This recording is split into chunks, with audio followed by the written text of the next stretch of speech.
Let us observe silence, think of the ultimate reality. It has three aspects: life, light, and love.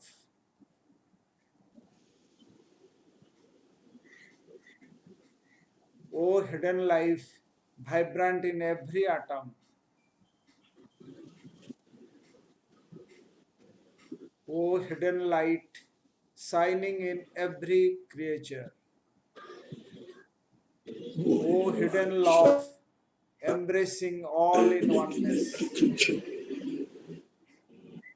May each who feels himself as one with thee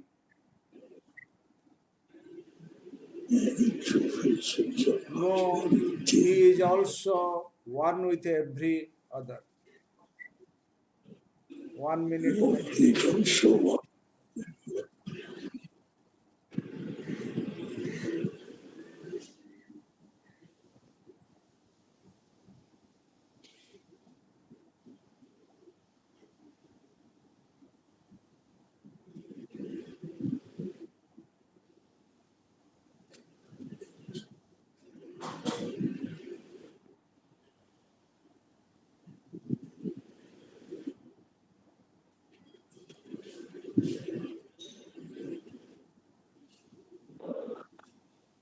Namaskar.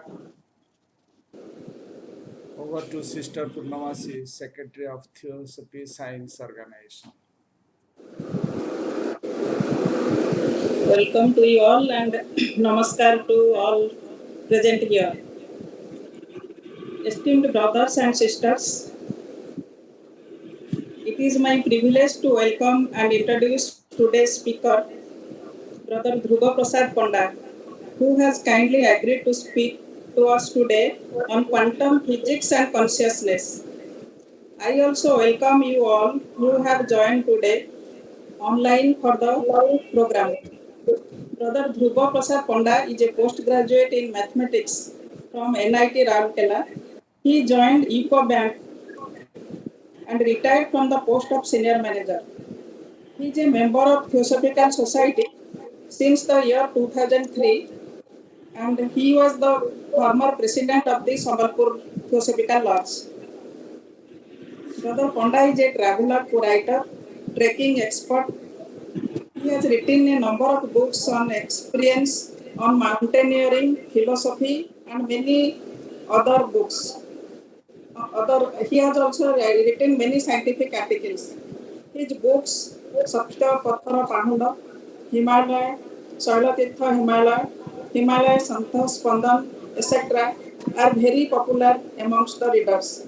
He used to address many spiritual and scientific organizations, social groups, and PS conferences. Recently, he was interviewed by the Paschimachal TV channel Sambalpur to share his trekking experiences in Himalaya. Now, I invite Brother Panda to speak on the subject quantum physics and consciousness. Brother Panda. समस्तको नमस्कार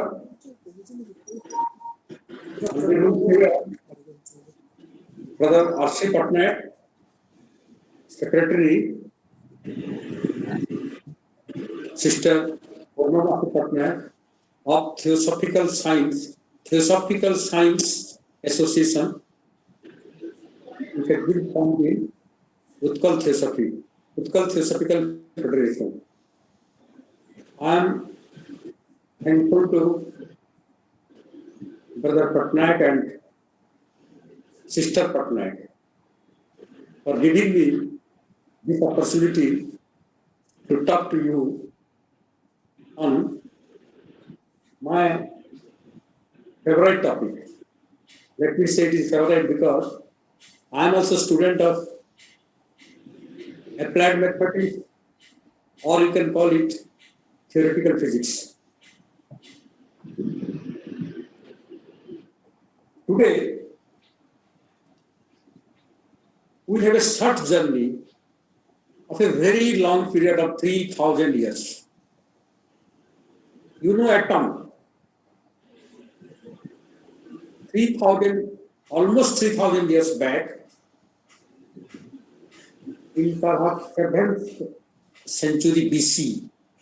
It was a Hindu philosopher, Panda, who worked on matter and wanted to investigate on the undivisibility of matter, the last division of matter, which is further indestructible or indivisible. He started this atomic theory in 7th century BC. Then next come Democritus in Greek civilization, who named it atom. And he also arrived at same conclusion as that of another. Then, for 2000 years, people started following Aristotle, whose views on this atom was not scientific. But still, because Aristotle was very popular, very famous, and very dominant also in all fields, his theory continued. But again came 19th century, when Dalton started again the atomic theory, and he studied more detail and in more a scientific way. Now, why I am talking about atom is, we will consider a subject, quantum mechanics, which deal in atomic and subatomic particles. I am saying now particles, but it is not particle, substance, subatomic substance. Let me get yourself acquainted with the dimension of subatomic world. Let me not call it particle or wave or anything, but subatomic world. Subatomic world is so small, so minute rather, that we cannot see it. We can never see it, even with microscope. We can just imagine. So let us travel through the quantum world for a few minutes, maybe 2-3 minutes. This is in order to get you acquainted with the dimension of minuteness in our quantum world. Hydrogen is supposed to be the lightest element, and hydrogen atom weighs only 10 to the power minus 24 grams. 10 to the power minus 24 grams. Can you imagine?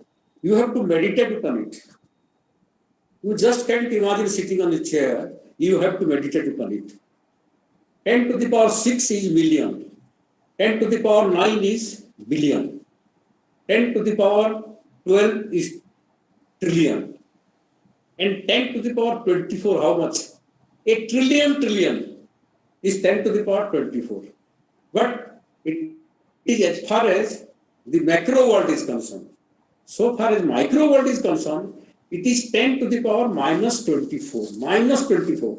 You just imagine the x-axis of graph. Graph you have all know. You were taught in matriculation. So I suppose everybody know what is graph and x-axis.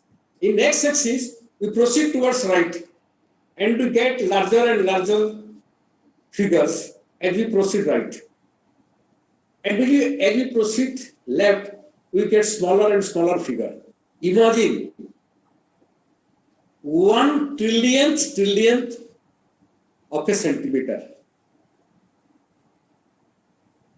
We can see cobweb. Gudiyani जाल गुड़ियानी जालर जो सूता थाए ताको आमे देखिछु सेही सूतार dimension केते सेही सूतार dimension हला 10 to the power only -3 centimeter the dimension 10 to the power -3 is how much 10 1 with 3 1,000th of a million 1,000th of a centimeter now 10 to the power -24 10 to the power 8 trillion you see trillion our India is now heading towards 5 trillion economy America is supposed 35 trillion economy but this is trillion such a large number and you have to divide 1 by such a number and then you arrive at the atomic size of hydrogen can we ever see it with naked eye and that the size of that it is I'm talking about the weight is 10 to the power -24 gram size is 10 to the power -8 gram 10 to the power -8 cubic meter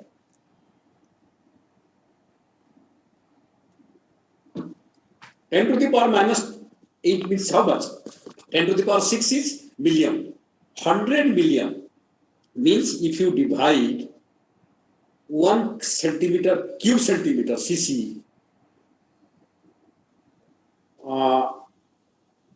100 million times small then that is the size of hydrogen atom oxygen is only 16 times more than that and iron such heavy element is only 56 times heavier than that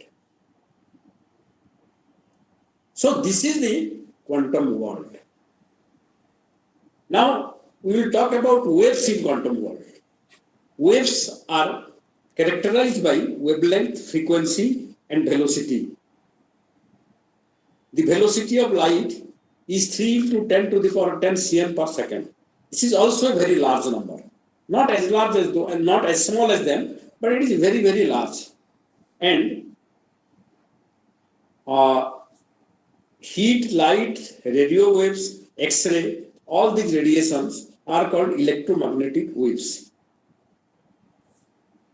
radio waves are the longest ranging from several kilometers to several centimeters visible light range from 4 into 10 to the power -5 again -5 to 8 into 10 to the power -5 centimeter that is the range of visible light and shortest wavelength of this radio of this electromagnetic wave is that of X-ray and that is 10 to the power -7 to 10 to the power -8 centimeter all radiations propagate at the same velocity that of light it is a very big figure 3 into 10 to the power 10 centimeter per second and red color has longest wavelength that is 7 into 10 to the power -5 that is the longest red color and violet color has the wavelength of 4 into 10 to the power -5 the shortest one 10 to the power 10 to the power 4 into 10 to the power -5 centimeter that is the shortest one that is also an unimaginable although we see light still the wavelength of the wave of light is unimaginable for us with this much of introduction to quantum world I am now going to the topic given to me that is quantum physics and consciousness please meditate on these figures at the outset let me quote two quantum physicists one Mr. Max Planck says for religion God is at the beginning for science God is at the end another scientist quantum scientist says the first gulf from the glass of natural science will turn you into atheist the first gulf will turn you into atheist. But at the bottom of the glass, God is waiting for you. You know, Western people, they are very much fond of drinks. And they say, once you get the first gulp, after some time you get little bit intoxicated, little bit. And that intoxication, by virtue of that intoxication, you think that means by knowing a little science, people immediately say that I don't believe in God. They quote Newton, they quote Einstein and big scientists and say everything is mechanical, everything is as per the law of nature. And where is God? What is the place of God in this? I don't believe in God. But as they go on taking knowledge of science, one after the other, and at the end they find, oh, really, that Almighty, Supreme, without Him, we are nowhere. They are completely intoxicated at that time. Intoxicated doesn't mean they are living in a imaginary world, if they are just intoxicated world, but once they go deeper and deeper, deep into the science, they admit the existence of God. So these are the two quotations from quantum mechanics scientists. One is father of quantum mechanics, Max Planck. Here God may be replaced by consciousness, because we know God is Sat Chit Ananda. That day we were hearing the talk. So Chit, consciousness. Let us try to understand consciousness. What is unitary consciousness, conscious experience? What is unitary conscious experience? Sense inputs from various senses are processed in various areas of brain. This sense data leads to a single unitary experience. For example, when we eat samosa, our eyes visualize the texture, shape, and color. The nose smells the aroma. The skin feels the warmth, and tongue tastes its deliciousness. Though all these sensual inputs are fed to various parts of the brain, there is a unique way in which the different data are bound together to produce unitary experience of eating samosa. This process is known as binding principle in neuroscience. There is no physical mechanism of this binding. According to Vedanta also, binding does not happen at the physical level. Some call it mind, others call it consciousness. The special feature of conscious experience is that in addition to mechanical and electrobiological processing, there is also a non-mechanical aspect of subjectivity in this. The really hard problem of consciousness is the problem of experience. Human consciousness has the exclusive characteristic of intentionality, understanding, and subjective qualities. Here, let us little bit analyze intentionality. When we act, there are three driving forces: inspiration, then motivation, then instigation. Inspiration comes from tamaguna. Then motivation comes from rajaguna. The tamaguna, rajaguna, and sattva-guna, they are described in Gita. Inspiration comes from sattva-guna. Motivation comes from rajaguna. And instigation comes from tamaguna. And then how we build up our intention. So intentionality are outcome of three factors. One is inspiration, the other is motivation, and the third is instigation. So Intentionality, understanding, and subjectivity are three qualities. Now let us examine another example of an apple. When you see an apple, the volition consciousness that follows in action can prompt the person to eat it, to consume it. Whenever we see an apple, we first, our instinct is to consume it. Whereas, when a higher consciousness develops and sustains to a point, you become interested examining some higher aspect of apple. The other aspect may be nutritional value of the apple, whether it is organic, whether it is chemical or pesticides have been applied while growing it. These aspects are the basic knowledge on apple.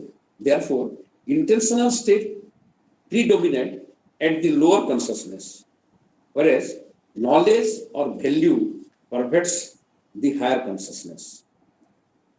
However, both these two levels of consciousness arise in an individual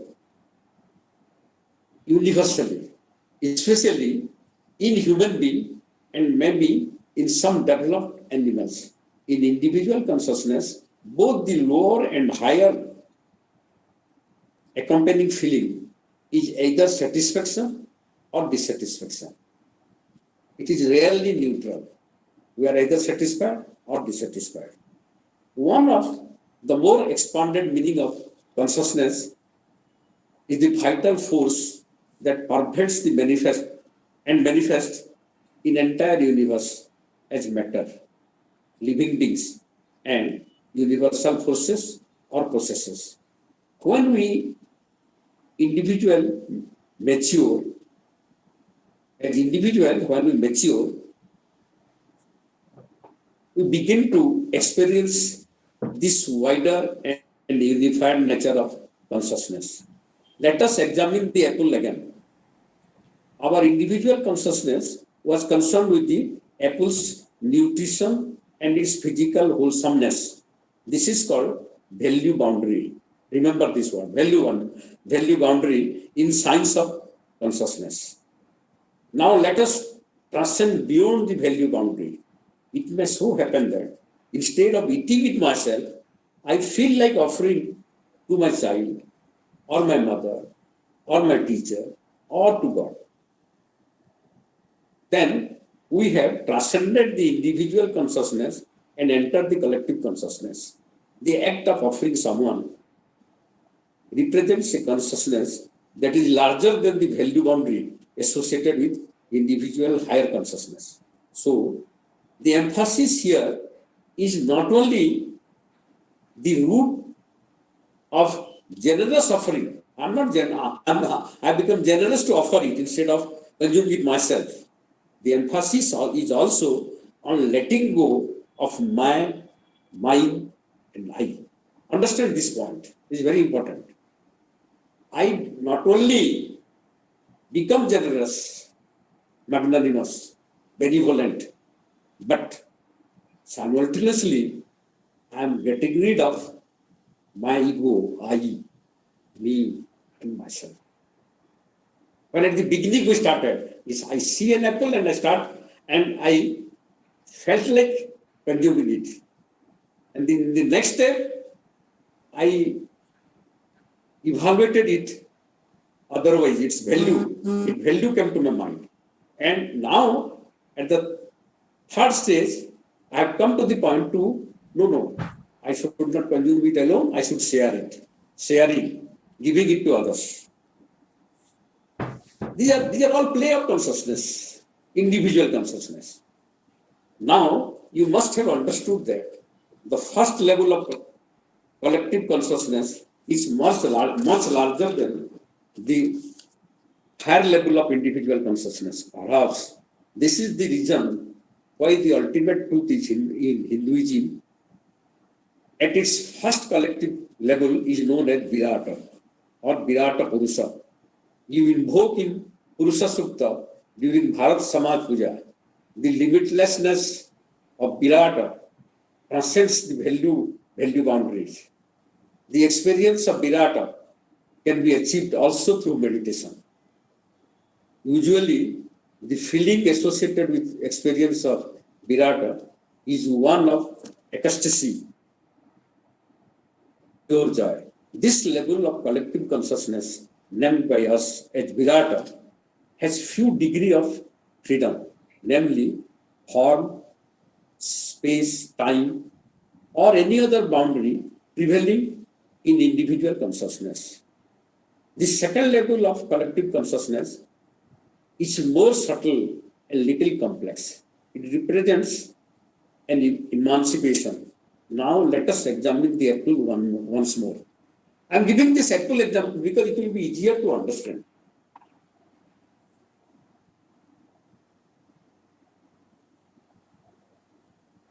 I don't want to go to jargon of words used for describing consciousness, but simple example.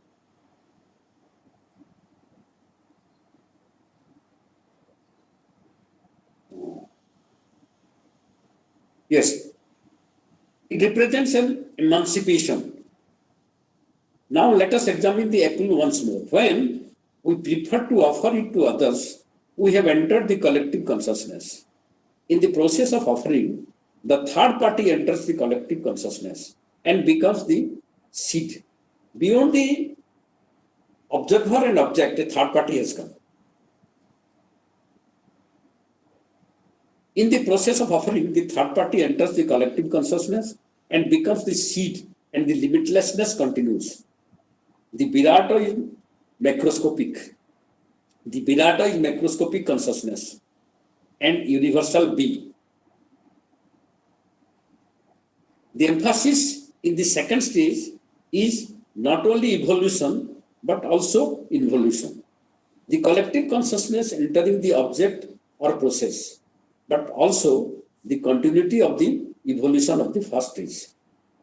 The second stage is called Hiranyagarbha. We were in Virata, now we have come to Hiranyagarbha, meaning continuity of collective cosmic intelligence through our genes, DNA, RNA, that is limitless in microscopic world. Microscopic world. Thus, Hiranyagarbha is microcosmic consciousness. When meditated on it, we attain pure bliss. The macrocosmic and microcosmic consciousness are one and the same. They are not too different, although we are given two names, but they are not different. The same without any boundary between them and continuous without break. Another aspect of Hiranyagarbha consciousness is deep compassion for the realities in the environment, which unfolds at this stage. The third and final stage is the collective higher consciousness, that is called Abhyakrita, Iswara, Sunya, Akshara, in different philosophy. Abhyakrita means source element, Mula Prakriti. In meditation, we experience faith and awareness, which is indestructible. In Buddhism, Abhidharma Pitaka describes the collective universal consciousness in different terms. With this much of brief deliberation on consciousness, let us shift our attention to quantum physics. Now we'll enter, although I have taken you for a short journey of micro world, now we'll really come to the quantum physics. Quantum physics is the branch of science that aims to explain how matter and energy behave at the atomic and subatomic levels. When we heat something, although we don't touch the thing, we feel the heat. The temperature rises, and suppose it is iron, it turns white fast and then becomes red. We can see it as well as we can feel the heat if we are sitting nearby. So that is radiation. We get it get that in the form of radiation. And that is supposed to be wave. It comes as a wave of heat from that piece of iron to our body, and we feel it. Now, quantum physics say not necessarily it is wave. It comes in the form of quanta, means one small packets. It travels from the iron to my body in the form of small packets, very minute pockets. I have told you the dimension of micro world, quantum world. They are how small they are. So we can't see, but they travel to us and they heat us and we feel the heat. This is what we call wave. German physicist Max Planck is regarded as the originator of quantum mechanics, quantum physics. Around 1900, he suggested that light, traditionally regarded as being emitted in waves, is emitted in discrete packets of energy, which he termed as quanta. I talked to you about the heat. Now he says that light also travels in quanta. In 1905, Albert Einstein confirmed the thesis. Light exists as both wave and particle and cannot be said to be one or the other. He says that it has got two forms, wave form as well as quantum form, particle form. In 1920, French physicist Louis de Broglie realized the same could be said of matter. Any matter, they were talking about radiation, but now they can know that any matter that exists in the form of not in necessarily particle, but also in the form of waves, field, energy field. Wave and particles duality, as it is known, was the first quantum mechanics. Many mysterious features came to light. Wave particle duality.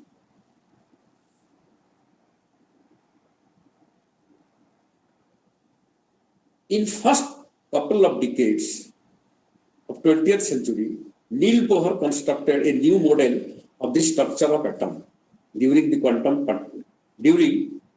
using quantum principles. I told you we started with what atom only. Erwin Schrödinger, meanwhile, worked on establishing the fundamental mathematical equation that underpinned the emerging field. He was pivotal, along with Max Born, in developing the key quantum idea of uncertainty. You will hear from me today some strange names. You are already acquainted with names of Blavatsky, W.B. Leadbeater, then Navigation. They are quite common to us. We have been hearing that. But today I will tell you some strange names in the field of science and philosophy.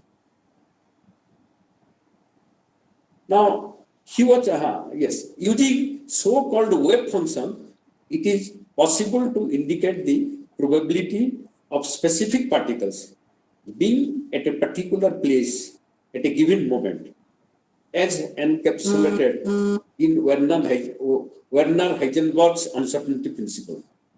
Despite this randomness and indeterminacy, quantum physics has proven itself unrivaled at predicting the nature and behavior of subatomic system under different circumstances. Quantum mechanics has given rise to such revolutionary theoretical framework as string theory. String theory is now making us understand the cosmology. Now, in string theory, the point-like particle of particle physics are superseded by one-dimensional string, and that is the final constituent of the cosmos. Nowadays, scientists are working on this. This is a theory. This is in theory form only. Now, let us come to the interesting part. Now, what quantum mechanics has given us? It has given us string theory, such an important theory. it also has given to every common man living on the surface of the earth the current technological revolution, including information technology, artificial intelligence, machine learning, silicon brain.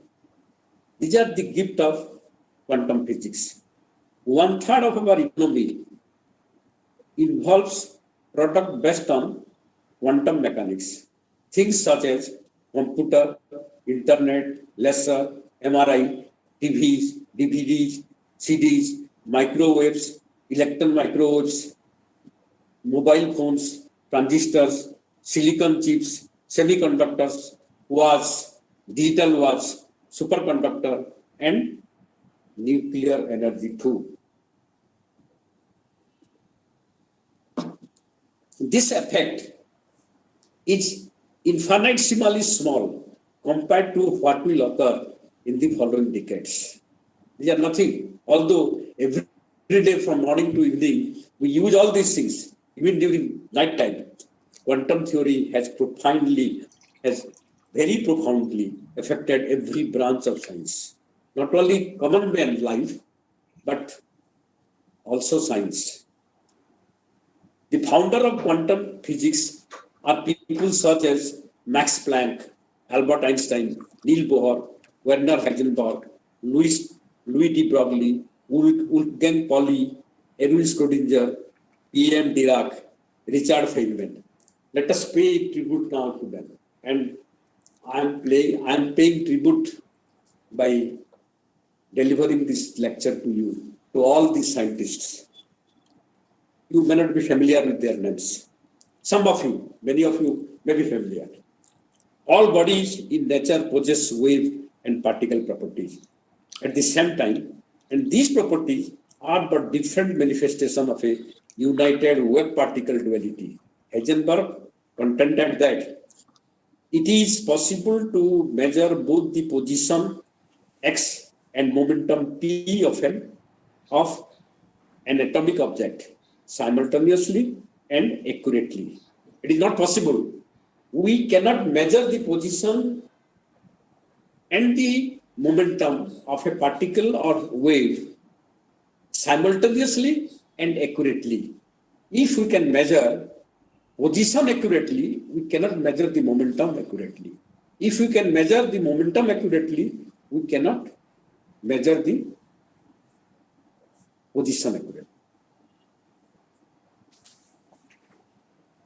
Now, why I am telling this? Because observation in quantum world means measurement. Because we cannot see it, we can measure it, still we measure it. And that is the characteristic of quantum world. When we see something, we just see it. But in quantum world, we have to test it. We have to measure it. And that is observation.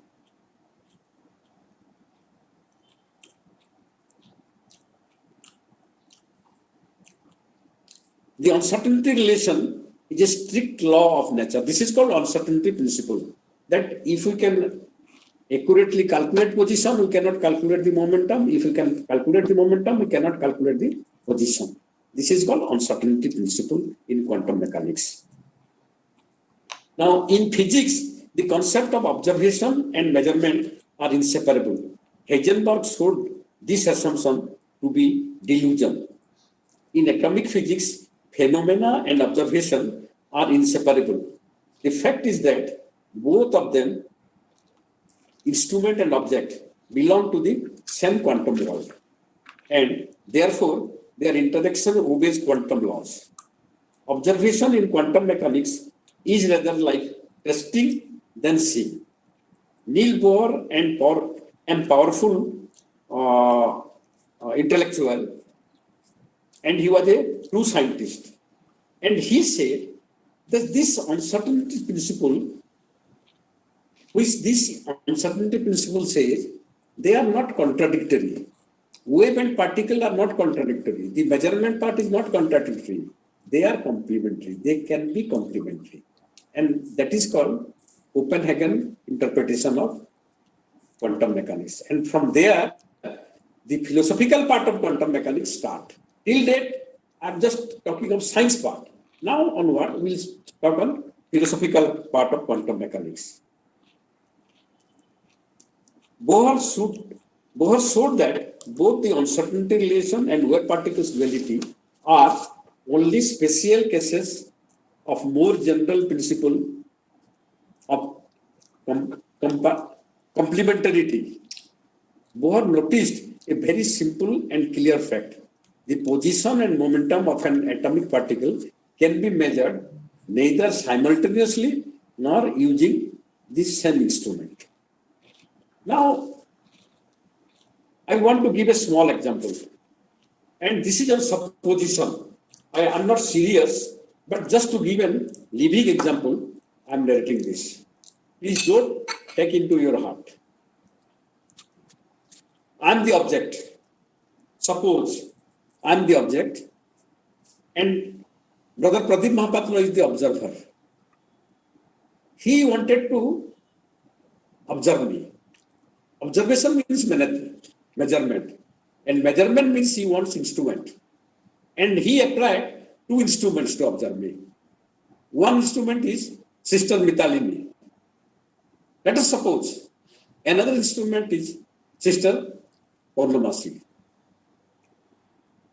Mitalini instrument reported to Pradeep ji, Dhrub Panda is Ahankari. Purnamasi reported that he is Parupakari. Ahankari, Parupakari. These are two observations, wave and particle. Will it not put Pradeep ji in uncertainty? Another thing is he cannot see through Mitalini and Purnamasi simultaneously. He can separately use them and see it. So my figure becomes blurred, not clear. I am not clearly Parupakari or clearly Ahankari. Then he tried to see me, observe me directly. For that, no instrument. So, Pratyaksha Jnana. He identified himself with me. And then he could observe. I have got a thing called Viveka. And when my Viveka rules, Ahankara goes off the line. And only Parupakara stays. This is what is quantum mechanics. Philosophy of quantum mechanics. This is quantum mechanics. This duality, how we get it out. When the observer identifies himself with the observed object, then it is called observation in quantum mechanics, not through instrument. Although, for practical purposes, we apply instrument, we use instrument to study. That is quantum mechanics. And we have come to the philosophical part of it. Now, after the uncertainty relation, I beg pardon from Sister Purnamasi, Sister Mitalini and Pradeep ji for using their names. But just I wanted to give a live example to understand quantum. After the uncertainty relation has been discovered, it became necessary to revise not only the foundation of physics, but the theory of cognition as well. René Descartes in 17th century called mind the thinking thing. Mind was considered to be a thing, material, and matter the extended thing. Following Descartes, scientists and philosophers continue to think of mind as an intangible entity and were unable to imagine how this thinking thing is related to the body. Although neuroscientists have known since the 19th century that brain structure and mental functions are intimately connected. The exact relationship between mind and brain remained mystery. That means consciousness was studied starting from brain and mind. Mind and consciousness were realized as processes instead of things. They were not things. In 19th century, in 17th century, it was discovered it was a thing. But in 19th century, they came to the conclusion that mind is not a thing, but a process. The novel concept of mind was developed during 1960s by Gregory Bateson, who used the term mental process. Humberto Maturana called it process of knowing. Maturana and Varela expanded this to form the Santiago theory of cognition. Cognition, according to this theory, is the activity involved in the self-generation and self-perpetuation of living network. Now we are coming to biology.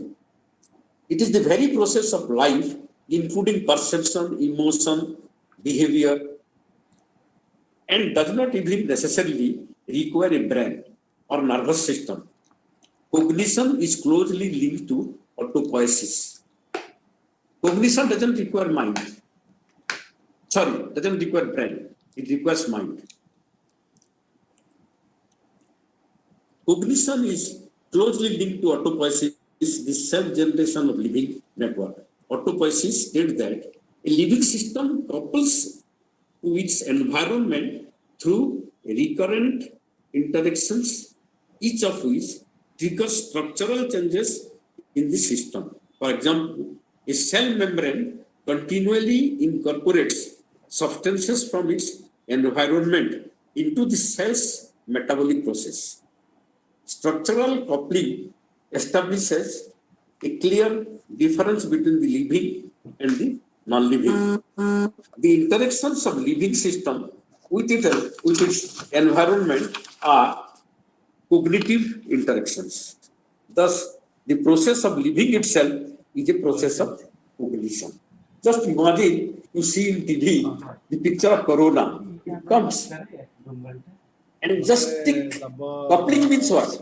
It sticks to the body, some part of the body, and enters it. Cell also does the same thing. From the environment, it collects something and devour it, consume it, and grow. Like that Corona also does. You have seen it in TV. Just visualize that picture. That is coupling. The brain is specific structure through which this process operates. The relationship between mind and brain is one between process and structure. Consciousness is a special kind of cognitive process that emerges when cognition reaches certain level of complexity. Consciousness as a process appeared in science as well as 19th century in the writing of William James. Even during 1970s and 80s, the study of consciousness as lived experience was still a taboo in cognitive science. During 1990s, it's just 30 years back, 20 years back, the scientific study of consciousness became a respectable and lively field of research. Science had not taken up any research on consciousness. There is growing consensus. During 1990s, the scientific study of consciousness became a respectable and lively field of research. There is a growing consensus on two important points. The first point is the recognition that consciousness is a cognitive process emerging from complex neural activity. The second point is the distinction between two types of consciousness. One is primary consciousness, when the cognitive processes are accompanied by basic perceptual, sensory, and emotional experience. The other is higher order consciousness involving self-awareness. This experience of self-awareness emerged during evolution of great apes and hominoids, together with language, conceptual thought, and all other characteristics that fully unfolded in human consciousness. During the last few years, there are four schools of consciousness. Neuro-reductionists led by Francis Crick, functionalists led by Daniel Dennett, mystics and mysterians, and fourth is neurophenomenologist led by Edmund Husserl. Neurophenomenologists adopt three approaches. The first is introspection, the second is phenomenological approach, the third is using wealth of experiences gathered from meditative practice, especially within the Buddhist tradition. Later on, experiences from the religious tradition, including Hinduism, Buddhism, Taoism, Sufism, and Christianity, were incorporated. Quantum mechanics is unquestionably the greatest discovery of human mind in all our history. The universe's quantum nature that physics has discovered is in reality our own quantum nature. Here comes the philosophy. Our own quantum nature. The world of quantum is a magic mirror reflecting back to us our own essential nature, our very mind stuff, the medium, and the substanceless substance of our present field of awareness. It is itself not separate from, but rather an indivisible expression of quantum field. John von Neumann said, consciousness exists in and has entered the equation of quantum mechanics, yet no one knows where to find it. Finding the quantum realm is like discovering the Holy Grail of Christianity. You have heard about Holy Grail. Holy Grail. It is the magic wand having potentiality to change everything.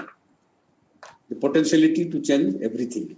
There is a distinction between the act of making discovery and the act of understanding the discovery. Because of the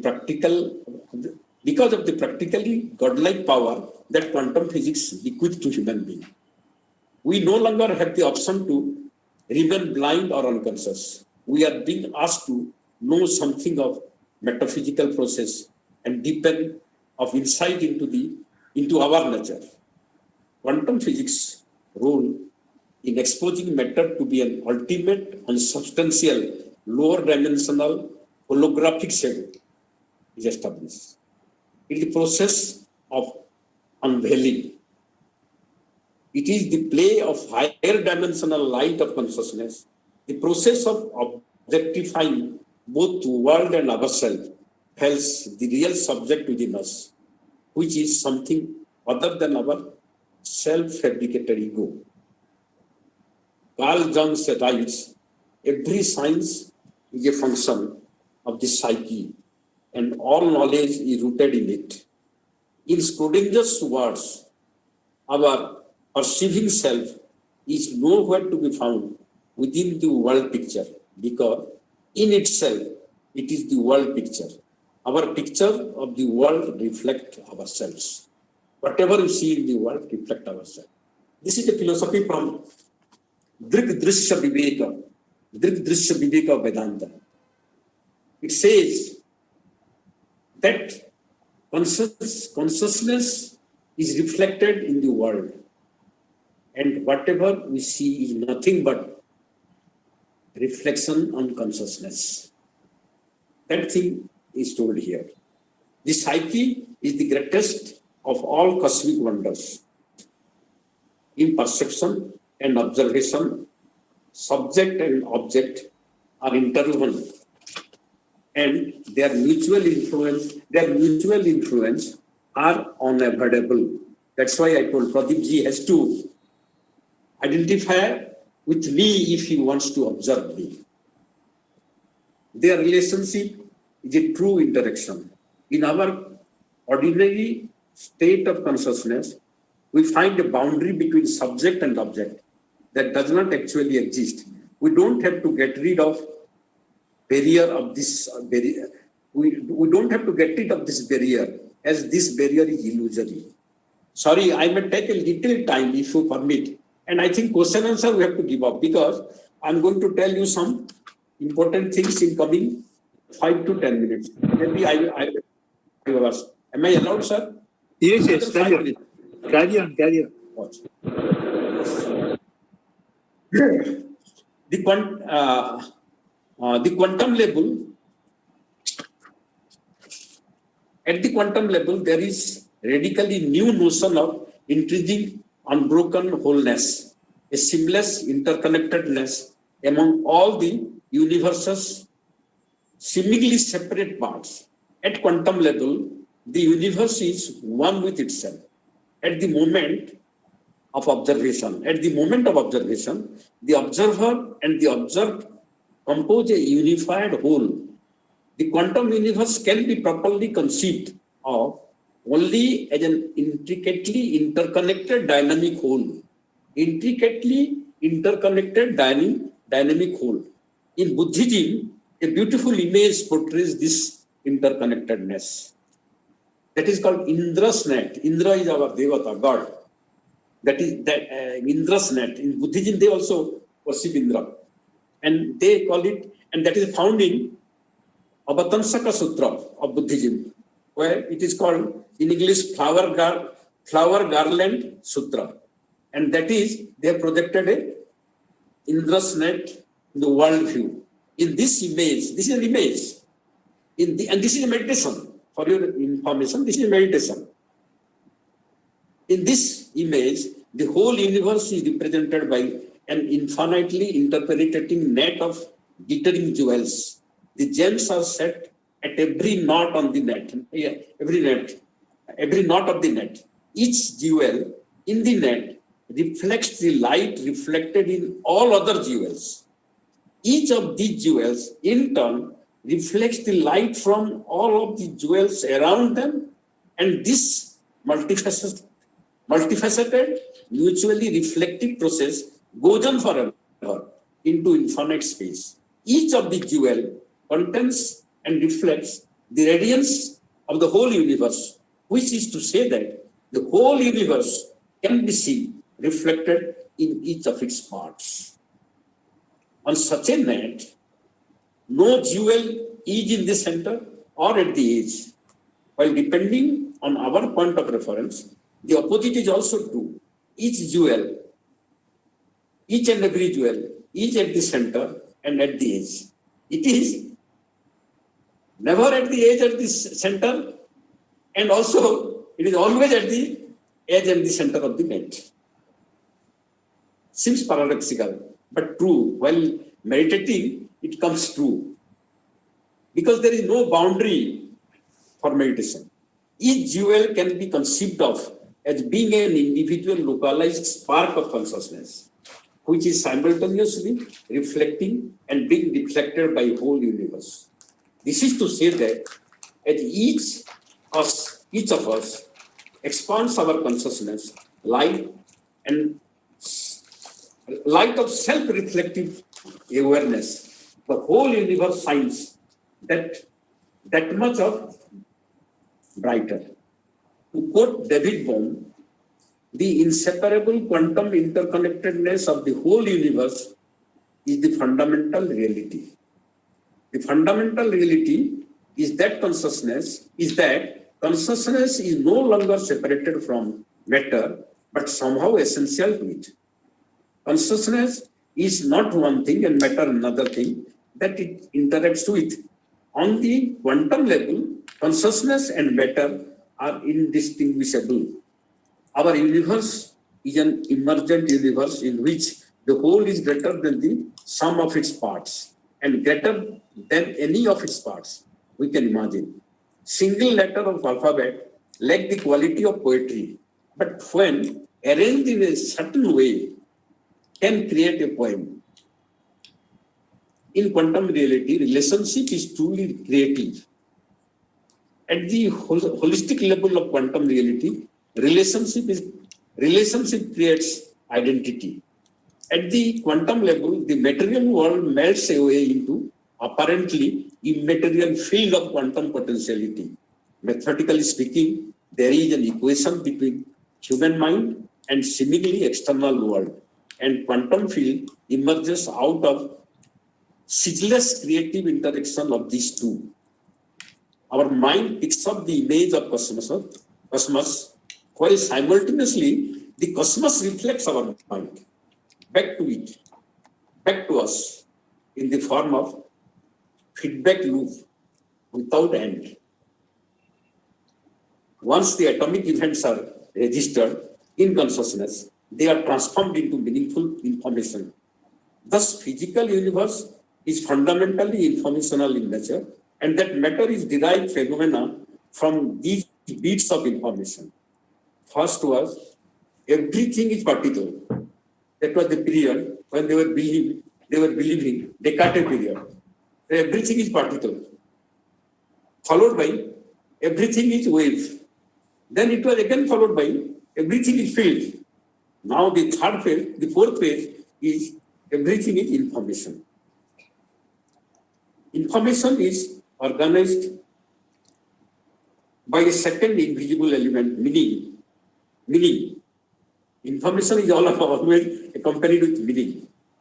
Whether we talk about meaning, information, observation, measurement, interpretation, logic, ideas, language, deep down at the fundamental level, all of it has to do with consciousness.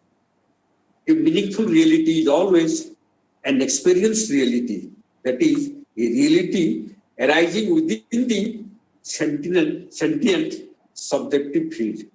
Meaning is always context developed, context dependent, context dependent. The great spectacle of nature acquires a meaning only in relation with the spirit who contemplates it. Language is a repository of meaning for the whole society. Religion and philosophy have been ruling the society since thousands of years.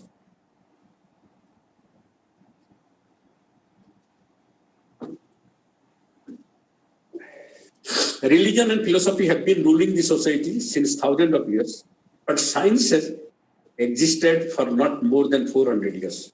And what scientists has appeared just less than 300 years back. We have been experimenting with the consciousness by virtue of meditation since time immemorial. But our scientists have taken up the issue of consciousness since less than a century with a new instrument called mathematics.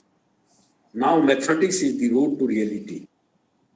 Let us congratulate them from our heart, not from mind only. When in the presence, in the absence of an observer, imagine, this is my concluding sentence. This is my concluding sentence. I will not take more than that. Imagine, in absence of observer, the world is a possibility. In presence of observer, the world is a probability. Nothing less, nothing more. Namaskar. Thank you all for giving me a patient hearing of 1 hour. Thank you.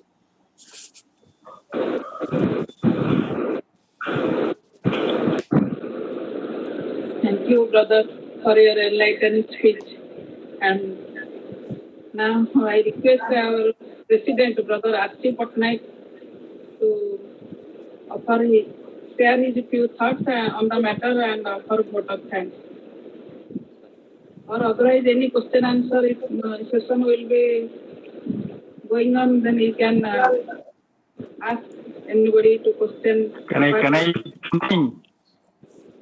Yes, yes. Can I speak something? Yes, sure. Yes. No, Hello. sir, I have a question in my ignorant mind about this physics part, etc., etc.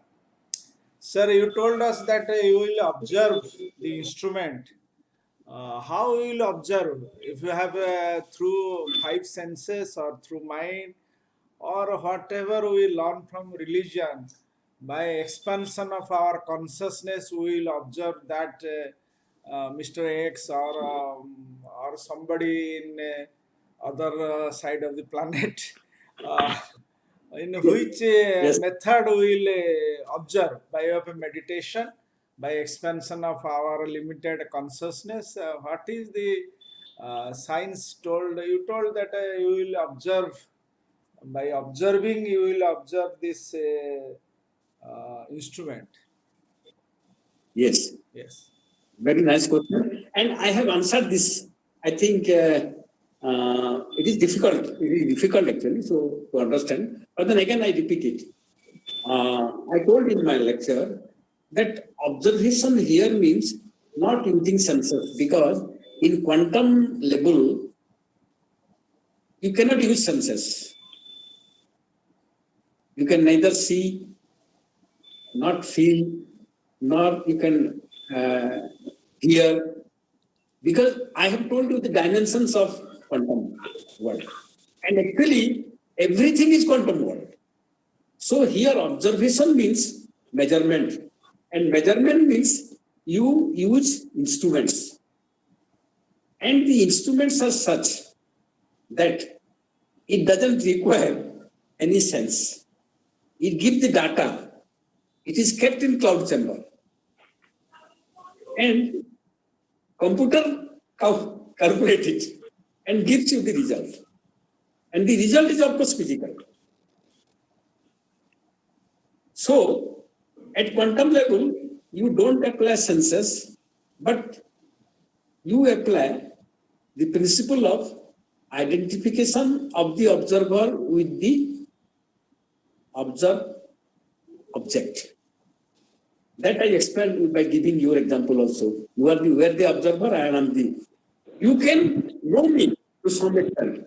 You can know my characteristic one by one. You cannot know definitely whether I am wave or particle in quantum physics. But in practical life also, can we know anybody without contradictory view? Only thing is, if we can identify with him, I have to come so much close to him without using any instrument that I can hear him, I can observe him without using instrument by identifying myself with him. That is what Advaita Vedanta also tells. And this process is in quantum field only. In material world, we can just see through instruments, can measure with instruments, and can calculate and see the physical things. But in reality, we can apply this thing. Applying our consciousness means your consciousness has to identify with my consciousness. And then we merge in universal consciousness. And that is how you know me. That quantum mechanics says. Thank you, sir. It is difficult to understand. Thank you, sir. Thank you. I don't know whether I could. No, sir. You have done great, job, sir. Thank you very much. Sir, Sindhe sir, do you want to speak anything? Or Bhavani bhai, you want to speak something? Sindhe sir, I can speak, but when you have requested Brother Sindhe, let him speak. Sindhe sir, you can Let him speak, speak sir. Sindhe, or should I speak? No, Sindhe sir is in the Yeah, speaking. Sindhe sir. Sindhe, Sir, you are Sindhe, not unmuted. Unmuted. You please unmute, Sindhe sir. Unmute yourself. Oh, it is audible? Sir, namaskar. Namaste, Yes, namaste. I am congratulating you, sir. Very nicely lecture you have given. I am very happy. But when we are as a science, when we think, and this observation, who is the observer and who knows? It is a very difficult question, and one must find to himself who is this observer and who knows? When we think of this, when we think of this, it is not the mind that knows. Mind only thinks. It is not the heart that knows. Heart only feels. And who is this? Knows. And when we think, go deeply into it, I am just giving you the idea because whatever you have given, that stimulated me and also inspiration. As you said, brain is the tool of the mind. And the cognition is not the function of the brain. Only perceptions are brought or sensations are brought to the mind. And where exactly the perception takes place, we cannot say. And what I say, when we observe, when we cognize, that cognition faculty is not of the mind, is not of the heart, is not of the brain. It is something more than that. And we in Theosophy attribute this cognition faculty to the buddhi. And this buddhic level is more than what we say mental and higher mental level. And at buddhic level, there is unity. There is no question like this particle, etc. Then there is this void or whatever you say. And that is what I think. You have taken us to that level. Thank you very much. I am very happy. And you have explained it very nicely. Giving the example of Mitalani and Purnamasi and the observer like our Pradip Mahapatra, and how it leads to the conflict. And again, the observer which we define as myself is not the observer. The observer is definitely, we don't know what to call him. So observer is the observed. That is what a statement J. Krishnamurti says. Something we come to that nearer state. I am very much thankful for you for giving such wonderful lecture. Thank you, Purnima. Thank you. Thank you. I am obliged, sir. Thank you, sir, for your nice words. Now, Brother Bhavani Bhai, can you... Could I say something? Yes, you can speak. Namaste to all of you. Namaste, Brother Sinde. Namaste, Brother Asti Patnaik. Namaste, Secretary Convoy Patnaik. First of all, I am giving the thanks to Brother Dhrub Panda for his eloquent talk. That everything in quantum world. I am just criticizing him. Now, before consciousness can evolve, it must have first been involved. For consciousness is the highest expression of that one, capital one, or anyone, that one existence which is both force and matter, form and life. This is the gist of the grand unification theory of Stephen Hawking, string theory. Brother Panda explained Conrado very nicely. Conrado in 7th century explained very nicely this quantum theory of consciousness. The existence of the world depends on Dhrub, Guna, Karma, Samano, Anumano, Vishesha and Abhava. These 7 facts. Each is organized to each and interconnected. I think I am not wrong. Yes, so each is organized, each and interconnected. Otherwise, this creation cannot be sustained. Now coming to the cognition faculty, one great marvel fact about consciousness is that the whole is in the part and the total is in the whole. For consciousness, in an electron, be as a pinpoint of consciousness, that tiny unit is linked to the vast totality of consciousness, which is the logos.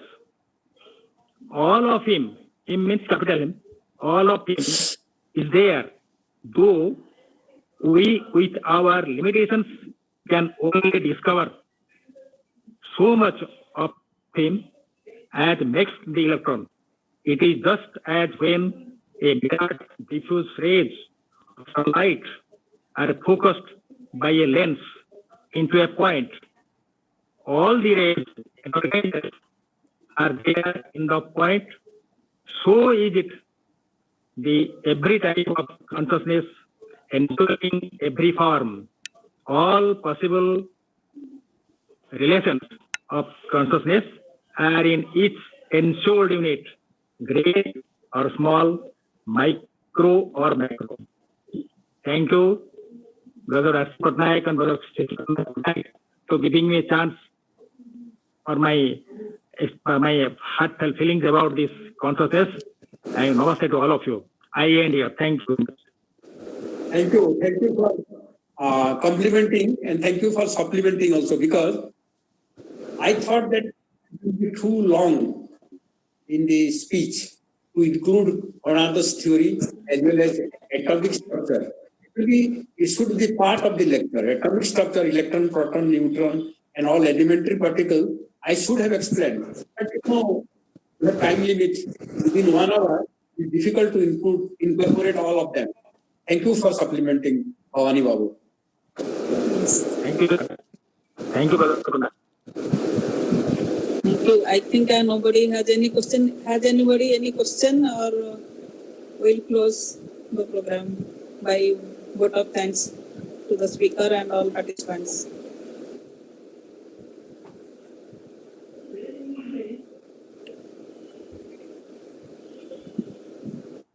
I think nobody has to ask anything. So, Asri Patnaik sir, will please say a few words and offer vote of thanks.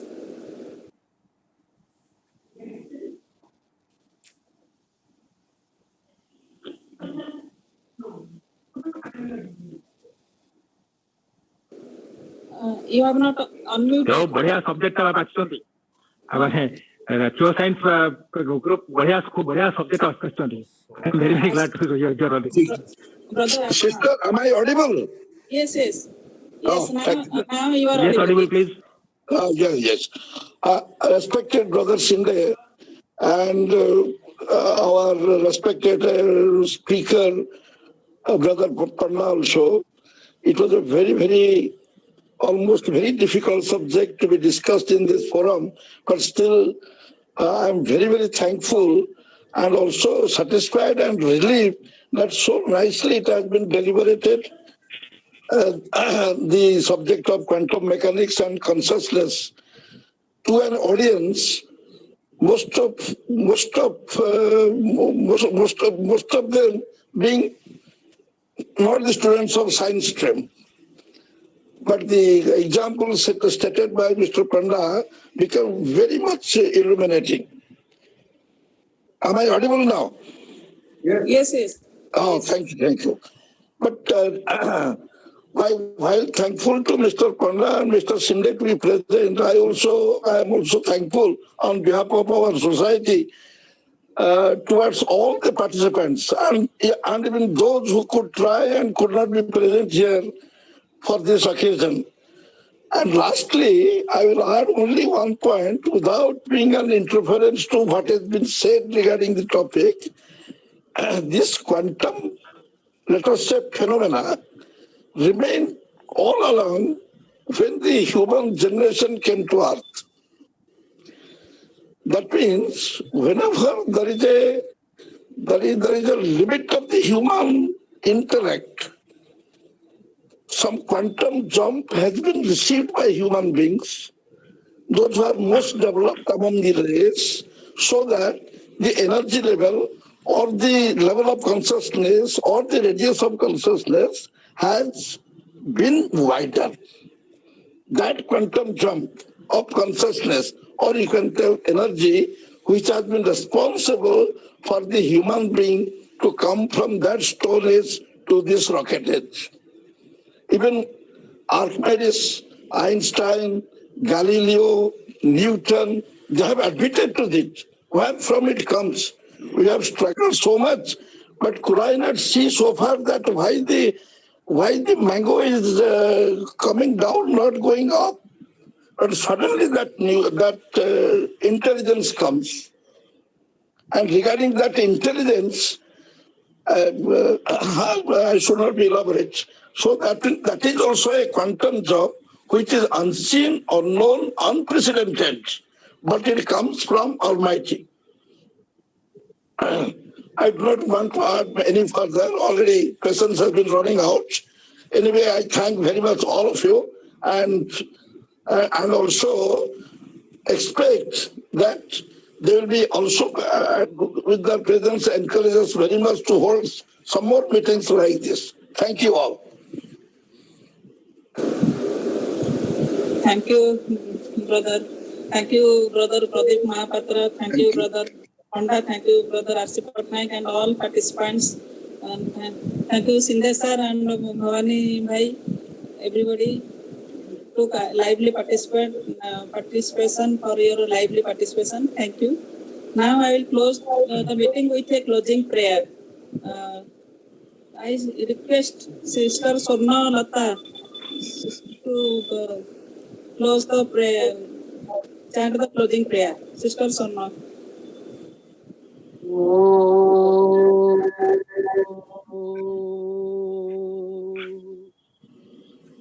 Asatoma Satmaya Tamasoma Jyotirgamaya Mrityurmaya Amrutangamaya Sarve Vai Sukhina Santu Sarve Santu Niramaya Sarve Bhadrani Pasyantu Matasye Dukhabhat Bhavet Om Shanti Shanti